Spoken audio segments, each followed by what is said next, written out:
کہ اللہ سبحانہ تعالیٰ نے ہم تمام اپنے بندوں سے کہا ہے کہ اچھائی کا حکم دو اور اگر برائی دیکھو تو انہیں روک دو.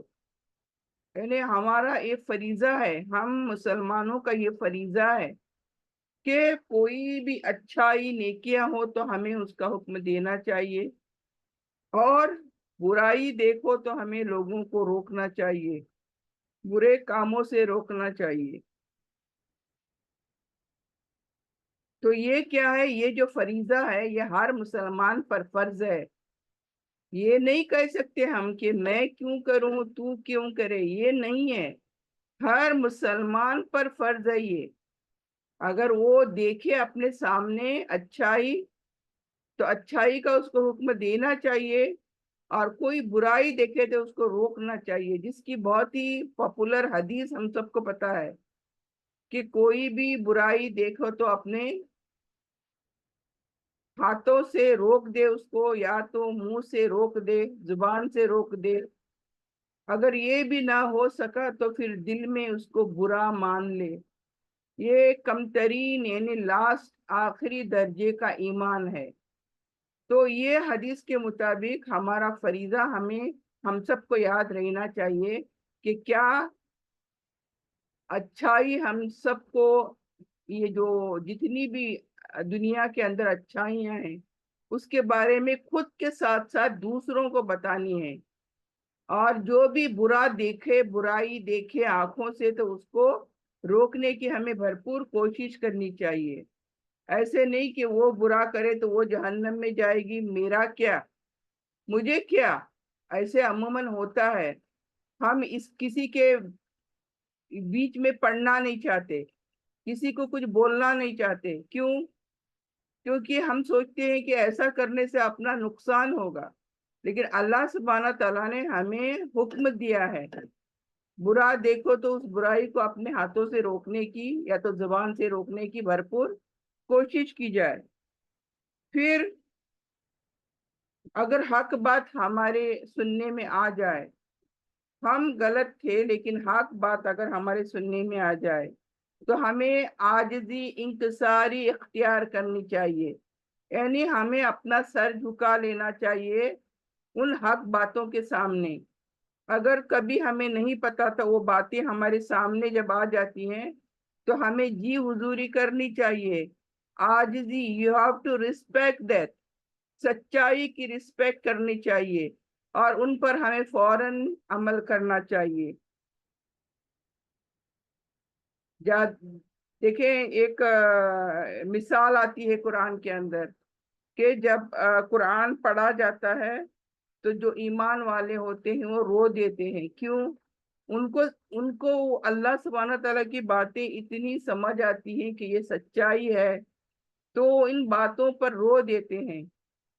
کچھ عیسائیوں کے بارے میں بھی آیا ہوا ہے قرآن میں کہ جب حق بات پڑھی گئی ان کے اوپر یا قرآن انہوں نے سنا تو وہ رو دیے. تو ہمارے دل نرم ہونے چاہیے حق بات کو ایکسیپٹ کرنا فوراً. ہمیں دیر نہیں لگانی چاہیے حق باتوں کو لینے کے لیے، اور ہمارے دل نرم ہو جانی چاہیے، عاجزی آ جانی چاہیے ہمارے اندر. تو یہ ہے. پھر ایمان کا اظہار اور گواہوں میں نام لکھوانے کی ہوڑ کوشش. یعنی ایک دعا جو آتی ہے ربنا آمنا فاکتبنا مع الشاہدین، یعنی اے ہمارے رب ہم ایمان لائے ہیں تو ہمیں کیا کر، فاکتبنا، تو ہمیں لکھ دے گواہ دینے والوں میں، کیونکہ آخرت میں ہم گواہی دینے والے ہیں. اور کس بات کی گواہی دینے والے ہیں؟ حق بات کی گواہی دینے والے ہیں. تو ہمیں اللہ سے یہ دعا بھی کرتے رہنی چاہیے. کیا؟ ربنا آمنا، یا اللہ ہم ایمان لائے، فاکتبنا مع الشاہدین، اور تو لکھ دے ہمیں گواہی دینے والوں میں. تو یہ دعا، یہ ایمان کا اظہار کرنا ہے اور اللہ سے اپنا نام نیک لوگوں میں لکھوانے کی عرضی پیش کرنی چاہیے. اللہ سبحانہ تعالیٰ سے ریکویسٹ کرنی چاہیے کہ یا اللہ ہمارا نام کیا ہے، نیک لوگوں میں لکھ دے. پھر صرف اور صرف اللہ کی رضا چاہنا چاہیے ہمیں، یعنی دنیا کا لالچ بالکل بھی ہمارے اندر نہیں ہونا چاہیے۔ دنیا ملے نہ ملے کوئی حرج نہیں ہے، لیکن آخرت ملنا ضروری ہے، لازمی ہے۔ تو ہمیں صرف اور صرف اللہ کو راضی کرنے کے لیے دنیا میں جینا ہے، کسی اور کو راضی کرنے کی کوئی ضرورت نہیں ہے۔ تو ہمیں دنیا کی لالچ چھوڑ دینی چاہیے۔ کیوں؟ کیونکہ آخرت کی کامیابی دنیا سے افضل ہے۔ آخرت اگر کامیاب تو دنیا کچھ بھی نہیں ہے۔ تو اس لیے ہمیں اس پر غور کرنا چاہیے کہ ہماری آخرت کی کامیابی ہی افضل ہے۔ اور ایمان اگر لے کر آئے تو عمل صالح کرنا ہم سب پر فرض کا درجہ رکھتا ہے، یعنی ہم میں سے ہر ایک کو اگر ہم ایمان والے ہیں تو ہمیں عمل بھی، وہ بھی عمل صالح، یہ کرنا بہت ضروری ہے۔ یعنی اس میں ہمیں آیت 85 ہمیں ایسے لوگوں کے لیے جنت کی خوشخبری دیتا ہے جو ایمان لا کر عمل صالح کرتے ہیں۔ ٹھیک ہے؟ تو یہ بہت ہی سوچ سمجھ کی بات ہے کہ ہمیں کبھی بھی افسوس نہیں کرنا ہے کہ دنیا نہیں ملی۔ اگر دنیا نہیں ملی تو نہ صحیح، لیکن ہم کل کو آخرت میں جا کر رونا نہیں ہے، افسوس نہیں کرنا ہے کہ آخرت کیسے نہیں ملی ہمیں اس کے لیے غور و فکر کرنا ہے کہ آخرت ہمیں ملنا ہی ملنا ہے، ورنہ تو ہم کیا ہے، ہمیشہ ناکام ہو جائیں گے۔ پھر نہ کرنے کے کام کیا ہیں اس رکوع کے اندر؟ بنی اسرائیل کی مثال دے کر اللہ سبحانہ تعالیٰ نے ہمیں کیا کہا ہے کہ جیسے بنی اسرائیلیوں نے پیٹ پھیرا، ہر سچائی کو جاننے کے باوجود پیٹ پھیرا، نافرمانیاں کی، تو ہمیں عبرت لینی چاہیے بنی اسرائیلیوں سے، کیونکہ اللہ سبحانہ تعالیٰ نے بنی اسرائیلیوں کے ہمیں عبرت دلائی ہے۔ یہاں پر ان کی مثالیں پیش کر کر کے ہمیں ڈرایا ہے اللہ نے کہ دیکھو بنی اسرائیل کے ساتھ تو یہ ہوا، ان کی نافرمانیوں کا نتیجہ تو یہ ہوا، لیکن تمہارے ساتھ یہ نہیں ہونا چاہیے۔ تو اللہ اور اللہ کے رسول کی نافرمانی ہم بالکل بھی نہیں کرنا چاہیے۔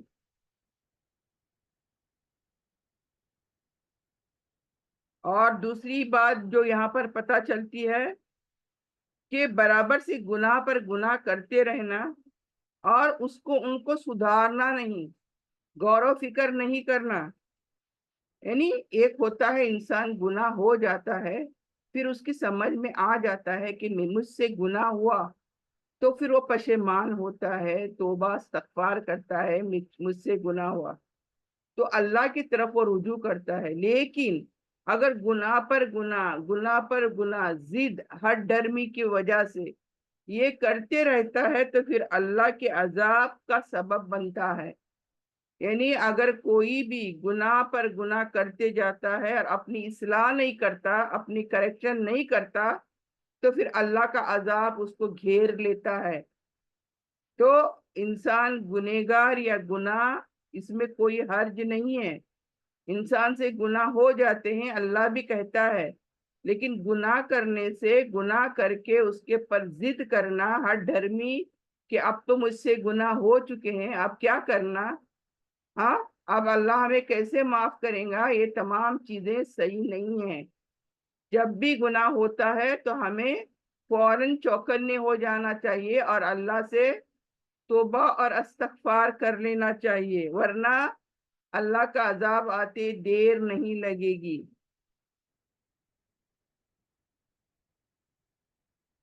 پھر یہاں پر جو بات سمجھ میں آتی ہے اس رکوع کے اندر، برائی دیکھ کر خاموش نہیں رہنا چاہیے۔ تو یہ آلریڈی ڈسکس ہو چکی ہے، پھر بھی یہاں پر نہ کرنے کے کاموں میں یہ چیز آئی ہے کہ برائی جب دیکھو تو خاموش کبھی بھی نہ رہو، بلکہ اپنی پوری کوشش کرو اس برائی کو مٹانے کی۔ جو برائی کر رہا ہے اس کو روکنے کی کوشش کرو.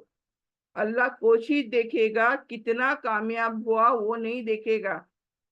ہم کہتے ہیں نا میرے کہنے سے کیا ہوگا، لیکن اللہ تو یہی دیکھے گا کہ تو نے ایک برائی دیکھ کر روکا تھا کیا نہیں روکا تھا، کیا کوشش کری تھی روکنے کے لیے، کیا اقدام کیے تھے روکنے کے لیے. ریزلٹ کی فکر ہمیں نہیں کرنی. اگر کسی برائی کو روک کر وہ برائی نہ رکے تو اس کی فکر ہمیں نہیں کرنی. ہمیں فکر اس چیز کی کرنی ہے کہ میں نے کیا کیا، میری جو قوت، میری جو استطاعت تھی، میری جو طاقت تھی، اس کے بلبوتے پر میں نے کیا اس کے پر سوال جواب کرنا پڑے گا آخرت میں، اور سوال اللہ ضرور کرے گا. تو اللہ سبحانہ تعالیٰ یہاں فرما رہا ہے کہ سماجی اصلاح، to correct society, community, to correct them, یہ ہماری ذمہ داری ہے. ہم میں سے ہر ایک کی ذمہ داری ہے. یہ پرٹیکولر کیٹیگری لوگوں کے لیے نہیں ہے. ہاں وہ کریں گے، ہاں فلانی جماعت لوگ کے لوگ کریں گے، یا فلانا اسکالر کریں گے، یا فلانا مولانا کریں گے، نہیں. ہر ایک پر یہ فرض ہے، ذمہ داری ہے. کیا؟ کہ سماجی اصلاح، یعنی ہمارے جو سماج ہے اس کا کریکشن کرنا، اس کو صحیح کرنا، یہ ہم سب کی ذمہ داری ہے. پھر ان لوگوں سے دوستی نہ کرو جو دین کا مذاق اڑاتے ہیں. آگے جا کر یہ آ رہا ہے یہاں پر کہ دین کا مذاق اڑاتے ہیں، رائٹ؟ ہم بھی جانتے ہیں دین کا مذاق کس طرح سے اڑاتے ہیں. یعنی دین کا مذاق اڑانے والوں سے دوستی کرو گے تو یہ تمہاری کمزوری کی نشانی ہے. یہ تمہاری کمزوری کی، تمہاری بزدلی کی نشانی ہے کہ ہمارے دین کا کوئی مذاق اڑائے. پھر دنیا کا ڈر رکھ کر ایمان سے دوری نہ اختیار کرنا، یعنی دنیا والوں سے ڈرنا اور جو حق بات ہے اس کو اختیار نہ کرنا. یعنی ہم کہتے ہیں نا دنیا والے کیا کہیں گے، اگر میں نے ایسا کری تو دنیا والے مجھے کیا کہیں گے، دنیا والے برا جانیں گے، دنیا والے میرے سے دوستی نہیں رکھیں گے، مجھ سے دشمنی کریں گے، so and so list goes on. تو ہم جب کبھی کچھ کرتے ہیں تو ہم اللہ سے نہیں ڈرتے، ہم دنیا والوں سے ڈرتے ہیں. اور دنیا والوں کو ڈر کر ہم کیا ہے، بہت ساری برائیاں کر گزرتے ہیں. اس لیے کہ دیکھیں اس کا رزلٹ تو دنیا میں نہیں ملنے کا. میں اگر کوئی برا کام کرتی ہوں یا کچھ کرتی ہوں تو اس کا رزلٹ دنیا میں شاید ہی نظر آئے، لیکن آخرت میں تو اس کا جواب دینا پڑے گا نا ہمیں. تو یہی کہتا ہے کہ دنیا کے ڈر سے کوئی کام کبھی نہیں کرو، بلکہ اللہ کہتا ہے کہ دنیا کا ڈر رکھ کر ایمان سے دوری، یعنی نیکیوں سے دوری تم کبھی بھی اختیار نہ کرو. ہوتا ہے نا دنیا کا سوچ کر کافروں سے دوستی کرتے ہیں، یعنی ایسا میں نے اگر اس سے دوستی نہیں کرے تو کیا ہوگا، وہ مجھ سے دشمنی رکھے گا، وہ میرے فلاں کام نہیں کرے گا. یہ تمام ڈر جو ہمارے اندر ہوتے ہیں، یعنی اللہ سے ڈر نہیں، لوگوں سے ڈر، اپنے بڑے عہدوں پر بیٹھے ہوئے ان سے ڈر. تو اس طرح سے ہم کفر والوں سے دوستی کرتے ہیں، رشتے کرتے ہیں، اور اس میں ہم اپنے ایمان کی کمزوری ظاہر کرتے ہیں. ایسا اگر کرتے ہیں، کافروں سے دوستی کرتے ہیں، تو ہماری ایمان کی کمزوری ہم بتا رہے ہیں. تو ہمارے ایمان کو کیا ہے، پختہ ہونا چاہیے، مضبوط ہونا چاہیے. اور اگر ہمارا مضبوط ہے تو ہمیں دنیا کی فکر نہیں، ہمیں آخرت کی فکر ہوگی. دنیا چاہے جو بھی ہو ہماری، لیکن آخرت کی فکر ہمیں زیادہ ہوگی. تو یہاں مسلمانوں کو کیا، ایمان، عمل صالح اور اخلاق، نیک اخلاق، گڈ کیریکٹر، اس کے ذریعے دین کی بلندی کے معیار کے بارے میں بتایا گیا. یہ جو بھی رکو ہوا ہمارا 11 کا، اس میں ایمان کی مضبوطی بتائی گئی، نیک اعمال کرنے کے لیے کہا گیا، اور اخلاق اپنے کیریکٹرز کو بلندی پر رکھنے کے لیے کہا گیا ہے، اور یہ ہمارے دین کا معیار ہے، بیسک فاؤنڈیشن ہے۔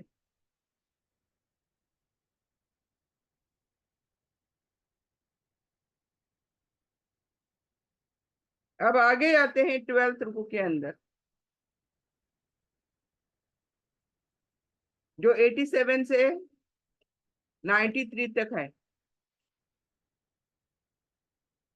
یعنی اس سورہ میں کرنے کے کیا کام ہیں؟ کرنے کے کام ہیں اللہ کی حلال کی ہوئی چیزوں سے فائدہ اٹھاؤ۔ اللہ سبحانہ تعالیٰ نے جو ہمیں اس قرآن کے ذریعے حلال چیزیں بتائیں کہ یہ حلال ہے اور یہ حرام ہے، تو جو حلال بتایا اللہ تعالیٰ نے اس کا کیا کرنا چاہیے؟ ان چیزوں کا فائدہ بھرپور اٹھانا چاہیے، خام کا ادھر ادھر ہمیں نہیں بھٹکنا چاہیے، یہ حلال کیوں، وہ حلال کیوں، یہ حرام کیوں۔ جو اللہ نے حلال کہا بہت زیادہ اللہ تعالیٰ نے ایکسپلینیشن نہیں دیا ہے اس میں، تو ہم ان ایکسپلینیشن کو ڈھونڈنے میں پڑ جاتے ہیں، کیوں فلانی چیز حرام، کیوں فلانی چیز حلال۔ یہ نہیں، اللہ نے جب کہا یہ چیزیں تمہارے لیے حلال ہیں تو بس حلال ہے، اس کا فائدہ اٹھاؤ، ڈونٹ آسک مینی کوشچنس۔ یہ ایک چیز یہاں پر سمجھ میں آتی ہے۔ اور اسلام میں کیا ہے؟ ضرورت اور حکمت کے ساتھ چیزوں کا استعمال کرنا چاہیے، یعنی آپ کی ضرورت کتنی ہے وہ اتنا ہی فائدہ اٹھانا چاہیے، بہت زیادہ نہیں، لمٹ کراس نہیں کرنی چاہیے کہیں بھی۔ تو اس طرح سے ہمیں چیزیں استعمال کرتے ہیں تو یہ جائز قرار دی جائیں گی۔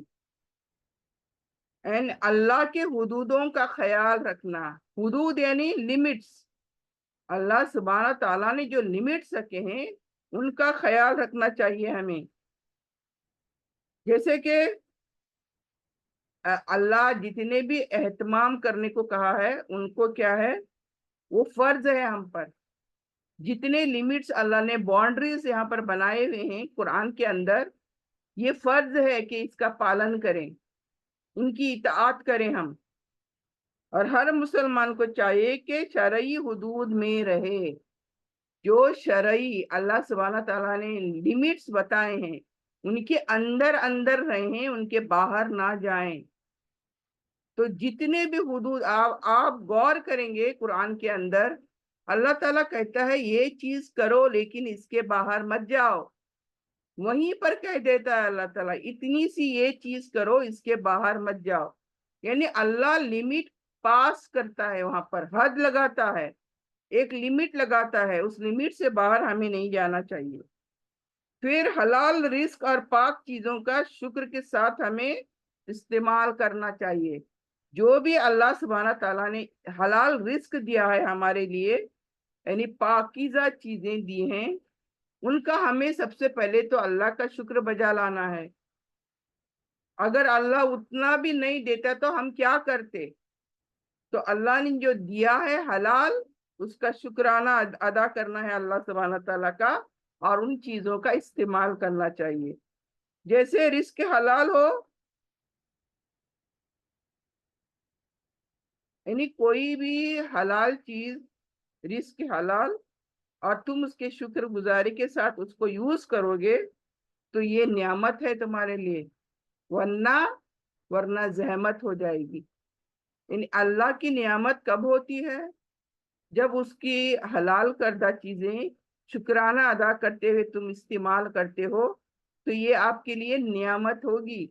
اگر باؤنڈریز لمٹس کو کراس کر کے ان چیزوں کا استعمال کرتے ہو تو یہ آپ کے لیے زحمت ہو جائے گی۔ تو نعمت کو زحمت بنتے دیر نہیں لگے گی، اس لیے we should be very very careful, محتاط رہنا چاہیے ہمیں ہر چیزوں کے استعمال کے وقت۔ جتنی چیزیں ضروری ہیں ایک حد کے اندر رہ کر ان چیزوں کا استعمال کرنا چاہیے۔ ایسے نہیں اللہ نے حلال کیا مطلب سر سے پیر تک اس میں ڈھک جائیں ہم لوگ، ہاں، اور کوئی مطلب پوری بے فکری کے اندر، کوئی لمٹس نہیں، پورے لمٹس کراس کر کر ہاں اللہ نے حلال کہا ہے جی تو ہم بس جیسے تیسے اس کو یوز کریں، نہیں، ہر حلال چیز کو بھی ہمیں بہت محتاط ہو کر اس کا استعمال کرنا چاہیے، اور اس کے لیے اللہ کا ہمیں شکر بجا بھی لانا چاہیے۔ اور پھر یہاں پر جو چیز سمجھ میں آتی ہے، گناہوں پر سچی توبہ کرنا چاہیے، اور گناہ کرنے کے بعد توبہ کرنا ہے، اور اس کے بعد نیک عمل کو ہمارے بڑھانا ہے، سبقت لے کر جانا ہے۔ یعنی اگر توفیق ہوتی ہے کہ آپ گناہوں پر توبہ استغفار کریں، اور توبہ استغفار کرنے کے بعد نیکیوں پر چلنے کے لیے آگے بڑھیں، تو نیکیاں بڑھ چڑھ کر کرنی چاہیے۔ ایسے نہیں آج اتنا کرے تو بس کل کریں گے، کل کس نے دیکھا ہے؟ کسی نے نہیں دیکھا کل۔ تو جو بھی استطاعت ہے میرے پاس، جو بھی وقت میرے پاس ہے، اس میں نیکیوں پر کیا ہے، ہمیں سبقت لے جانا چاہیے، نیکیاں بڑھانی چاہیے جتنی بھی پاسبلٹیز ہوں، کیونکہ وی نیور نو کہ ہمارا آخر وقت کہاں پر ہے۔ اگر معلوم ہوتا تو شاید ہو سکتا ہے پھر ہم فکس کر لیتے کہ یہ کل کریں گے، یہ پرسوں کریں گے، یہ ترسوں کریں گے، لیکن ہمیں اپنی لمٹ، اپنی آخری وقت پتہ ہی نہیں ہے، اس لیے نیکیوں میں ہمیں سبقت لے جانی چاہیے۔ وی مسٹ رن نیکیاں کرنے کے اندر۔ اور توبہ بھی کیسی ہونی چاہیے؟ ویری سنسیئر، سچے دل سے سنسیئر توبہ ہونی چاہیے، تاکہ اللہ بھی ہمیں معاف کرے۔ تو اللہ کو سچی پکی توبہ غرض ہے، نہ کہ ابھی یہاں توبہ کری آگے جا کر پھر سے گناہ، وہی ریپیٹڈ، پھر توبہ کری پھر ریپیٹڈ، یہ چیز نہیں ہونی چاہیے۔ ایک گناہ سمجھ میں آیا کہ ایک گناہ ریپیٹ نہیں ہونا چاہیے زندگی میں، اس کو کہتے ہیں سچی توبہ۔ تو اللہ کو غرض ہے سچی توبہ سے، نہ کہ بار بار ریپیٹ کرنے کی توبہ۔ پھر not to do the things، نہیں کرنے کے کام کیا؟ حلال چیزیں جو ہیں ان کو تم خود حرام مت کرو۔ ہوتا ہے دنیا میں کوئی لوگ اپنے کو جو چیز نہیں پچی، مجھے جو چیز اچھی نہیں لگی، پھر فوراً میں نے اس کو حرام کر دیا، یہ چیز کھانے سے یہ ہوتا ہے، یہ چیز حرام ہے۔ تو بہت سارے لوگ دنیا میں ایسے ہیں جو اپنے آپ سے حلال چیزوں کو حرام کر دیتے ہیں، تو یہ چیز بالکل بھی اس کا حکم نہیں ہے۔ ہمیں خود سے اللہ کی حلال کردہ چیزوں میں رکاوٹ نہیں بننا چاہیے، اور اس طرح سے اگر ہم کرتے ہیں تو یہ ایکسٹریمزم ہے، یعنی آپ نے لمٹ کراس کر دی ہے۔ ایکسٹریمزم کس کو بولتے ہیں؟ ایک دم ہائی لیول کا، اتنی لمٹ کو کراس کر جاتے ہیں ہم لوگ، تو یہ رکاوٹ حلال چیزوں میں ہمیں نہیں رکنا چاہیے اور نہیں بنانا چاہیے۔ پھر آگے آتا ہے شراب اور جوا سے بچ کر رہنے کی تاکید کی گئی ہے، یعنی اللہ کہتا ہے انما الخمر والمیسر رجس من عمل الشیطان، یہ شیطان کے عمل ہیں، شراب اور جوا جو ہے، شراب اور جوا، اس سے زندگیاں تباہ ہو جاتی ہیں، کوئی زندگی کسی کی نہیں بنتی ہے۔ شباب، یہ جوا، شباب اور کباب جو بولتے ہیں، اور ساتھ میں یعنی یہ جو چیز ساتھ میں چلتی ہے، رائٹ، شراب، جوا، شباب، کباب، وہ لسٹ گوز آن، یعنی یہ جڑ ہے، شراب جڑ ہے کسی بھی گناہ کی، اور پھر لسٹ گوز آن، پھر ہمیں پتہ نہیں ہوتا کہ ہم کہاں پہنچ گئے ہیں گناہ کرتے کرتے۔ تو ایک چیز ہمیں اللہ تعالیٰ یہاں پر فرما رہا ہے کہ گناہوں سے بچ کر رہو۔ پھر اللہ کہتا ہے ایسے کاموں کا حصہ نہ بنو جو لوگوں میں بغض، نفرت اور رکاوٹ پیدا کریں، یعنی دیکھیں شراب اور جوا لوگوں کے درمیان دشمنی اور رکاوٹ کے سبب بنتے ہیں۔